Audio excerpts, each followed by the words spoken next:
It's like we won't believe but it only behave bẹ́yẹn. Money Ocean believe she's a fake activist because of her that case in we wanted the facts in the case, and the reason I couldn't do it is because Adetoun wà ní background. Ó dúró sẹ́yìn Iyabo, while Iyabo wà lórí phone pẹ̀lú mi. Ó dẹ̀ bẹ̀rẹ̀ sí kígbe. Tó bá fún ní bail, àwọn máa pa. Ó ń sọ ní English. We kill him. Ṣé o pé threat nìyẹn ṣá? Let's be frank.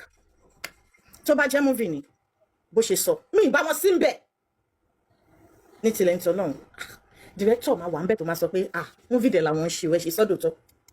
Threat nìyẹn. Tí n bá hear interview yẹn, wọ́n máa arrest Adetoun. Mo ṣàánú ẹ̀ ní now. She's a very wicked woman.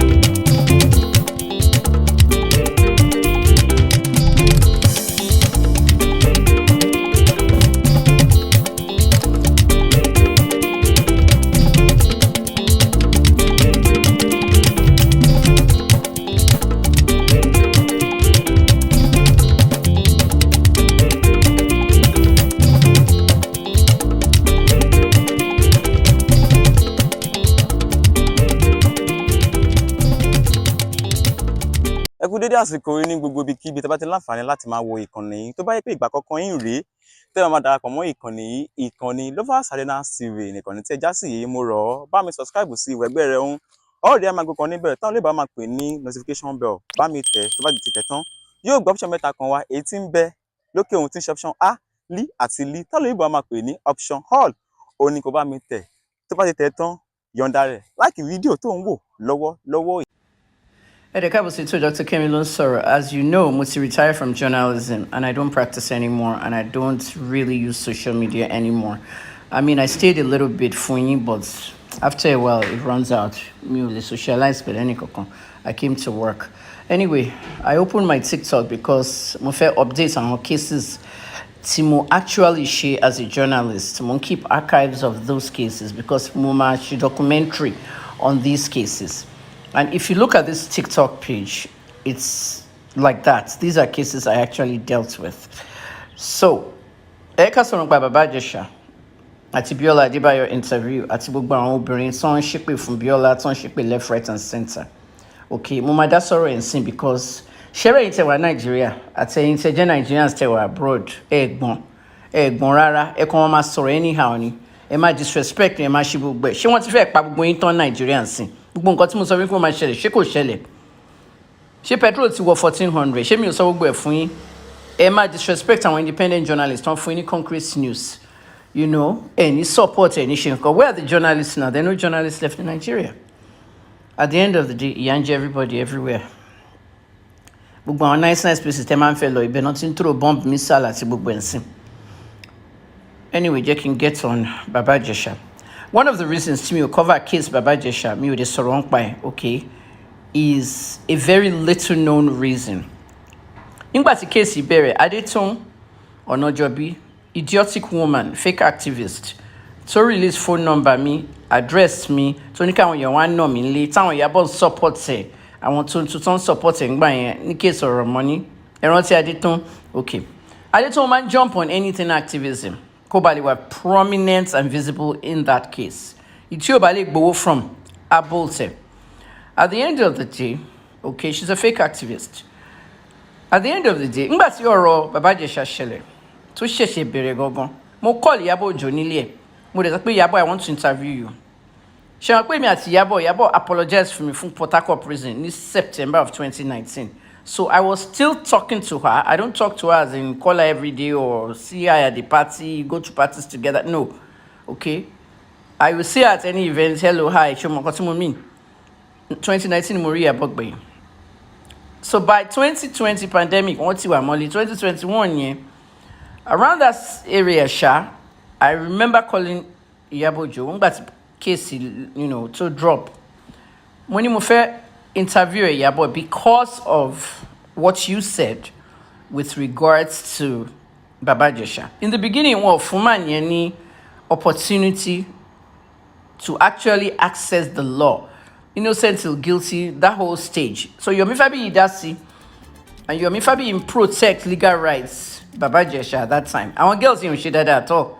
Okay, it's either they're illiterate, they don't know how things work in law and all that. Mo joke with them with everybody. Mo akpe Iyabo just cash interview. Iyabo interviewed with me. I never aired the interview. Sharing because journalists she dangerous nipe. I want kokon wa we have them in our vaults. Ojo taba release any gbogbo madaru. At the end of the day, I never ever aired that interview because of one simple reason, and you won't believe the reason. The reason was because while I was interviewing Iyabo, okay, wọ́n fẹ́ kí Baba Ijesha gba bail láti CID until the court case ẹ̀ bá dé. Àwọn women wọ́n gang up together, okay, to the point pé princess gan mọ̀ pé olóṣì ni Adetoun. Princess sọ fún mi later pé òun ti believe pé Adetoun lè behave bẹ́yẹn. Mo ní ṣe ní believe she's a fake activist because ó fẹ́ lè dá case yẹn rú. We wanted the facts in the case, and the reason I couldn't do it is because Adetoun wà ní background. Ó dúró sẹ́yìn Iyabo while tí Iyabo wà lórí fún pẹ̀lú mi. Ó dẹ̀ bẹ̀rẹ̀ sí kígbe. Tó bá fún ní bail, àwọn máa pa. Ó ń sọ ní English. We will kill him. Ṣé wọn pé threats nìyẹn ṣá? Terroristic threats. Adetoun bẹ̀rẹ̀ sí kígbe pé tí wọ́n bá jẹ́ kí Baba Ijesha jáde on bail láti CID yẹn until trial ẹ̀ àwọn máa pa. Threats nìyẹn. Tí n bá hear interview yẹn, wọ́n máa arrest Adetoun. Mo ṣàánú ẹ̀ ní now. She's a very wicked woman. Iyabo ni mo interview. Iyabo ti ń sọ̀rọ̀, ó ti ń ṣe gbogbo ẹ̀ o. I can bring that interview out today. One of the reasons I didn't hear that interview was not just because ó make threats. Tomba arrest Adetoun, ṣó this is people that we trusted. Tó leak phone number mi, address mi, tó ní káwọn èèyàn wá náà mi lé mi oríṣiríṣi nǹkan. If I had put that out, she would have been arrested and it would have caused a lot of ruckus. Mo ṣàánú ẹ̀ ni. After I cancelled and scrubbed that interview, nǹkan tí mo ṣe next was I literally wiped myself away from the case because when I found out who was presiding the case, there was a huge conflict of interest. Ẹnìkan pè mí láti Sahara Reporters. Ó ní kí ló dé tí mi ò cover Baba Ijesha. Mo ní conflict of interest. But the same person tó pè mí nígbà tí Sowore, nígbà tí Buhari arrest Sowore, mi ò lè sọ̀rọ̀ nípa Sowore because of the same reason, conflict of interest one bit. Now, it's a conflict of interest here for me because it's a small world in Nigeria. Many go come and sọ̀rọ̀ jati. Know everything about people. You don't know a thing about me. Anything you know about me, you read it on the internet. You have not heard it from me. Now, ọmọ mi reach KJT. Okay, to blast Iyabo ngba tí Iyabo ní kó wá gbowó oúnjẹ pé mọ́ mi yín ti crazy gbogbo yẹn. Ẹ rántí reach KJT. Ọmọ mi tó máa ń rap lẹ́gbẹ̀ẹ́. My son, his name is Kayode Taiwo. Olukayode Taiwo lorúkọ ọmọ mi. All right. Baba, okay, was my former boyfriend. Okay, tí mo bí fún. Olukayode Taiwo is Mr. Kehinde Taiwo's son and Kemi Olunloyo's son. Ṣé rí Mr. Kehinde Taiwo yẹn ìbejì ni. Twin brother ni Justice Taiwo l'Abuja. Ó ti retire. Taiwo ti retire. Taiwo, okay, is the brother of my baby daddy. Now, this is the reason why I could not handle Showore's own. When Sowore had been arrested by Buhari, it was when Buhari now removed Justice Taiwo from the case. Buhari ló lọ sọ fún àwọn judges kan remove Justice Taiwo because Ondolo ti wá and Olofu Sowore ní bail at that time. And Buhari dey fẹ́ kí Sowore gba bail. So at the end of the day, they ended up removing Taiwo from the case and another judge took over Showore's case and they still kept him in detention. Conflict of interest got me usually surrounded by Sowore because NC on preside case was literally my brother-in-law. Now Justice Taiwo, ìyàwó ẹ̀ ni Justice Toyin Taiwo. Òun ló preside Baba Ijesha case, òun dẹ̀ ló convict Baba Ijesha. Òun ló send ẹ̀ lọ sí prison. That's why tí mo ṣe dákẹ́ all these years tí mi ò sọ̀rọ̀ fún yín. At the end of the day, this video is not to come and explain àwọn ará ilé tèmi. It's to say that Biola Adebayo, gbogbo ẹ̀yin obìnrin tẹ́ ń ṣépè fún Biola Adebayo, tẹ́ ń sọ oríṣiríṣi nonsense, orí yín ò pé, ẹ̀yin ni kò ní dá fún, mi ò mọ Biola Adebayo, ẹ̀ ń ṣépè fún kò ní dá fún, kò ní ṣe, ẹ̀yin ni kò ní dá fún, ẹ̀yin olóṣó, ẹ̀yin olóṣì. She is just a film producer and the interviewer of the person, okay? Just like she's a film producer, bẹ́ẹ̀ ṣe ń lọ síbi iṣẹ́ yín tẹ̀ ń gbowó oṣù, lòun náà ń gbowó oṣù tiẹ̀ lórí social media àti film àti documentaries àti gbogbo nǹkan tóun náà máa fi pawó tiẹ̀. So mo rí àwọn nǹkan tó ń ṣépè fún. I don't know her personally, but èpè tẹ́ ń ṣe fún ẹ̀yin gan ni wèrè. She has the right to interview Baba Ijesha. Now, Baba Ijesha Funre, who I don't know personally, and who went through a lot of, civil rights violation, human rights violation through these women and all kinds of different people. Okay? Baba Ijesha is what they call an ex-convict. And you will me ex-convict. See me one convict me one trial ni Ibiyomi case. An ex-convict is person convicted of a crime. They actually went and served time for that crime and they were released. An ex-convict can go and interview with anybody. Or nothing Bowl America. Okay? You tell your story, you write a book, you let it be known. You can't stop it. Only in Nigeria do you see useless women abusing an ex-convict who is doing interviews. Some of you men are saying that he should enter house, he should be on a low key. No, he can talk, especially if he thinks it was injustice. Okay? Now I understand that somebody related to me, technically a sister-in-law, I've never met Justice Taiwo, is the one that did, but I can talk now. He has a right to do an interview. He has a right to write a book. He has a right to tell his mind. Okay? The old video that came out, okay, does not apply.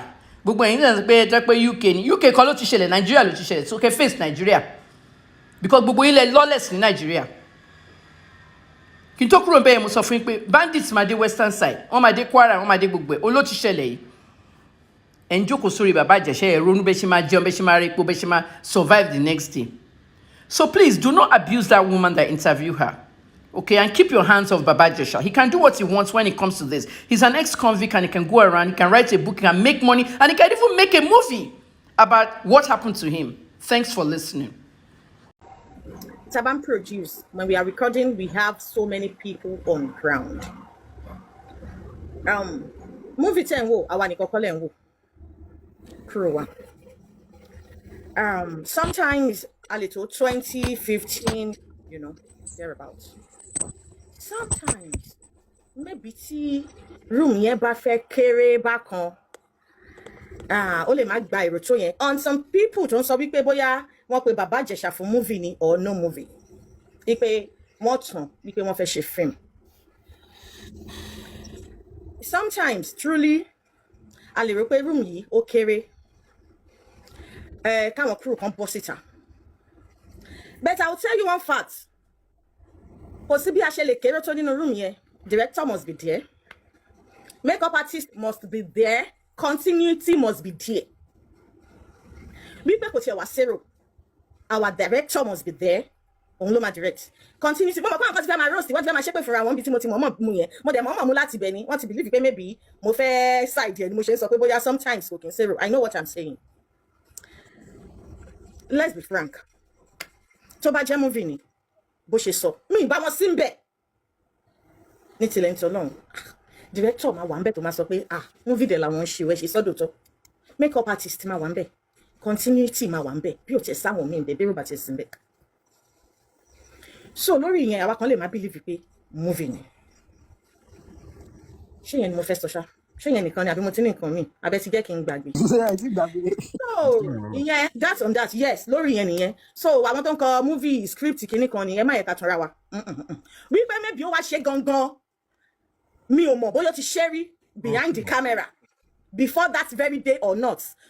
Bóyá ó enter ọmọ yẹn, mi ò mọ̀. Baba Ibe, everyone, thanks for the gift, mi ò mọ̀. But the video that I saw, there are some things tẹ́mi ò kí ń wò. Bọ́lọ̀ ṣe dá mi ni. Ibi tí wọ́n bá ti ń nàyàn, àwọn tó súnmọ́ mi mọ̀ pé mi lè dúró. Nǹkan tó bá ti ń involve ẹ̀jẹ̀ mi lè dúró. Mo rí fídíò yẹn, ó fọwọ́ sẹ́nu báyìí. Mo dẹ̀ stop. That is me. Mi lè wò. I do not have a girl child. Mo bímọ ọkùnrin. Ayé ẹ máa bàjẹ́ ni. Má dọ́dọ̀ ọmọkùnrin mi. Mo burú gan. Mi ò ní girl child. Ṣé wá ti rí ọmọ ọkùnrin tí mo ní mi yẹn? Mo ti sorry. The first time that sọ̀rọ̀ Baba Ijesha was the time he was released from prison. Okay, what is the next thing? They really discuss yes, I sọ̀rọ̀ nípa nǹkan tó ṣẹlẹ̀. But now, topic yẹn ti change nísìn and discuss interview Tibiola Grant. My own son, Okay, ebi ni last born nsìn. So me lè sọ pé mo nábùrò of my family, I'm the last born. But of course I have nephews, I have nieces. But some of me mọ̀ wípé he cannot tell me I am sitting on Uncle Michael's lap. Kò gbọ́dọ̀ ṣẹlẹ̀. Nǹkan tí mo ti fi tọ́ láti lẹ́yìn. O lè jókòó sẹ́sẹ̀ uncle, o lè jókòó sẹ́sẹ̀ auntie. Cause uncle lè máa lẹ something kó máa lẹ mọ́ ẹ lára. Àti bẹ́ẹ̀ ọkùnrin gan tó sọ wípé auntie kan ló dí ìbàjẹ́ àwọn auntie kan ló ṣe kinní kan. And you know, Ọlọ́run bá wa tọ́mọ, Ọlọ́run ṣọ́ gbogbo wa. Èmi prefer pé ká wá ọ̀nà tí nǹkan ò fi ní happen. Dépò tá fi máa wá therapy, tá máa ní pé ọmọ yìí máa need therapy. That is me. Me ìnákàn mi nẹ́mi. Torí mi ní forgive ẹ. You cannot see me watching Big Brothers. Mama so, no more. There are some things I don't want my child to be seeing. So me condemn Big Brothers Naija o. But check him out wo. Ade ma bi lórí Instagram. Ta ma ni wọ́n da duvet bora wọ́n ṣe nǹkan kan lábẹ́. Ẹ jọ̀ọ́ ṣé komo mi ma rí pé ọkùnrin àtobìnrin wọ́n gbé wọ́n wà lábẹ́ duvet ni. Bo me fẹ́ explain it. So fine, Baba Ijesha. So nípa nǹkan mi, ṣé ti rí. Ní time yẹn, a gbọ́ wípé àwọn kan gangan ló ṣe Baba Ijesha. Ṣé fún kí gbogbo yín tó gbọ́. Èmi àti Baba Ijesha pàdé location. Kó tiẹ̀ tó kí wọ́n tó kó tó lọ sí prison. Kí ló wá ṣẹlẹ̀ kíní kan? Ó dẹ̀ explain for me. One other woman náà a dẹ̀ sọ. Ohun ò ṣe. Woman náà sọ pé kò ṣe. In fact, àwọn tó ṣe gangan mo arrest wọn. Bọ̀bọ́ kan gateman ilé yẹn àti one other guy ó ń gbé lókè ilé yẹn. Ìgbà tí mo gbọ́ inú bí mi. Kò sẹ́ni tó máa gbọ́ sínú ní bí pòkè. Àwọn méjì yẹn dà. Why tó máa jẹ́ òun nìkan ni wọ́n fẹ́ nail? Show me reason. Bet kankan tó wà ń bẹ̀rẹ̀ ká má ṣe Ọlọ́run. Ó possible kó jẹ́ pé àwọn méjì yẹn wà lóòótọ́ tó ṣe. At the same time, ó lè jẹ́ wípé àwọn tí Baba Ijesha kọ́rọ̀ lè fi dùn náà ló ṣe sọ pé gateman kan wà níbí kan tó ń ṣe, èèyàn kan wà lókè níbí kan agunla I side to my brother tó ń ṣe. So nǹkan tó bá fi ṣojú èmi ò ń dá sí. Ó máa mi fẹ́ really go deep. But tó bá jẹ́ pé gateman kan wà níbí kan lóòótọ́ tí wọ́n jẹ́ kí ó escape, èèyàn kan wà lóòótọ́ tí wọ́n fight well, ó kú wọn ó kú Ọlọ́run. Ó dẹ̀ lè jẹ́ wípé kọ́rọ̀ yẹn lè dùn làwọn tí Baba Ijesha náà ṣe ń dọ́gbọ́n sọ bẹ́ẹ̀ wípé after all òun nìkan kọ́. Now ṣé màá wá sọ wípé àwọn kan ṣàṣe lóòótọ́ bàbá kan wà lókè ó bá sùn èèyàn kan ṣe. Was I there? Mi ní sọ bẹ́ẹ̀. Mi ìdẹ́ni sọ pé wọ́n kọ́ Baba Ijesha ní lọ́ ṣe parọ́ pé èèyàn kan gbèsè yìí tèmi fojú mi rí. Ọmọ mi ọkùnrin má bá mi fi ọwọ́ ẹsẹ̀ nu mi ò gbà. There was a day mo wà ní living room pẹ̀lú house help mi. Mọ́jọ máa ń ṣeré ẹ̀gbọ́n ẹ̀ ni mo máa ń pè. Ìyẹn wá ń try láti máa ṣe báyìí fún. That is one other thing tí mi like. Má ti kú ọmọ mi. Ọjọ́ yẹn ó dàbí kó jù bẹ́ẹ̀ lọ ni. Ìkọ́ tó fi máa tí kú ọmọ tó máa dùn mọ́ wọn. Maybe ará oko ni mí. Mi ò fẹ́. Má bá mi rí ọmọ mi ní gàgì. Ṣé nǹkan tó ń pè nìyẹn? Tí ọmọ yẹn bá ti enjoy ẹ̀, from there náà máa dùn mọ́ wọn, wọ́n lè máa ṣe nǹkan mi. Torí yẹn sì mo stop ẹ̀ láàrin òun àti house help mi because mi lè pé kó lè yé yín gan kẹ́ lè understand ni mo sọ pé house help on a normal day we don't call her house help. Ó ti wà pẹ̀lú mi like 6 years and òun kọ́ ni the first help tí mo máa ní tán bá ti dé báyìí máa sọ fọ́mọ mi this is your sister. So wọ́n máa mọ̀ as sister àwọn family and friends wọ́n máa yí pa àjọ ń ṣe pọ̀ àjọ máa wọṣọ àjọ máa ṣe everything ni ẹni tó bá house help mi gan ó wà òkè ju ọmọ tẹ́lómi bínú ẹ̀ lọ that is me. But mo fẹ́ kẹ́ understand sorry mi sọ pé house help tẹ́lẹ̀ mọ̀ mo wá sọ fún pé láyé má bá mi ṣe bẹ́ẹ̀ fún òun rìn gàgì òun jẹ́ kó máa mi ìfẹ́ mo dẹ̀ wọ́n ọmọ mi náà mi ìfẹ́ rẹ̀ bẹ́ẹ̀ yẹn kọ́sẹ́ ní iye ẹ̀gbọ́n mi ní máa ṣe bẹ́ẹ̀ kó máa dùn ẹ̀ máa ibà ibi tí gbogbo wa nìyẹn sí ń bẹ̀rẹ̀ yìí. So èmi tí mi ìbá lè gbà yẹn pẹ̀lú ọmọ mi ọkùnrin of course tó bá jọ́ ọmọbìnrin kọ́ àmàyàwó rẹ̀ tán síbẹ̀ ni ọ̀pọ̀ àwọn single mother I cite you. So that is me lórí yẹn. But bí a kì í wá okay trendy gist sọ pé maybe bí Biola ṣe interview ẹ̀ ó wà okay because some people are really dragging Biola for that. No, let me break that. Okay. Tabafe, okay, based on professionalism, as a journalist, she can interview Baba Ijesha, okay? But the content of the interview, that is what we have a problem with. The content of the interview is like refreshing what we are trying to forget. So Biola interview and Biola said something. I thought he wants to come and apologize. Kiniko. Sis, now between me and you, that is not a live chat. That is a program. They sat in a studio and shoot the thing, edit and everything. In an apology, that was what triggered me most.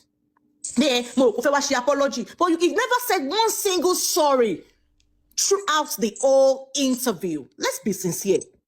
Him giving him a platform to speak is not a problem, but the content that came out is the problem Nigerians are talking about. If Baba has come out and say, oh, Ejo, Kiniko, you know now Nigerians are pity party, soft skinny now. But he came out, often welcome, crying, show, die, everything. So I don't have a problem with Biola granted interview, but the content of the interview is very poor to our society. And that is not what that platform stands for.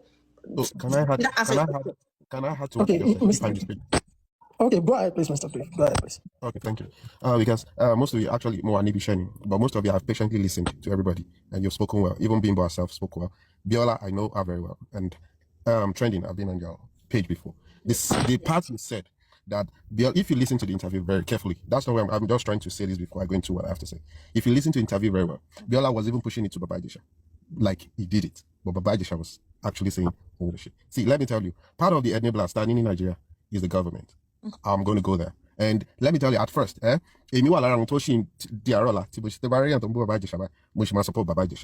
not because he didn't do it. He did it. Oh shit.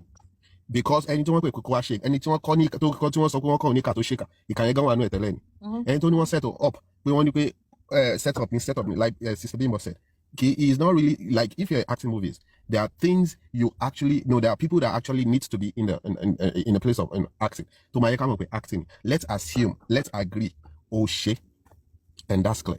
But EBT, Nigeria alone enable most of these things. We want to stay clear. Like somebody, that's why I was tackling Nife from even the comment section when she was making reference to R. Kelly and she was comparing it to Baba Ijesha. They are different countries. Investigation thorough before going to arrest the R. Kelly. Do you know how long it took them to do that investigation? Yes, that's why I live. Yes. Even when they have accused you of it, you'll still be living like every other person. You know how many years it take them to get us puppy? Until that overwhelming evidence like this. You have no other reason but to apologize. R. Kelly, is he not in prison? Is he not still producing music? Prison. I can show you like 5 albums that is even appealing to current President Donald Trump to let him out of the prison. If you don't listen to R. Kelly, Google it and see.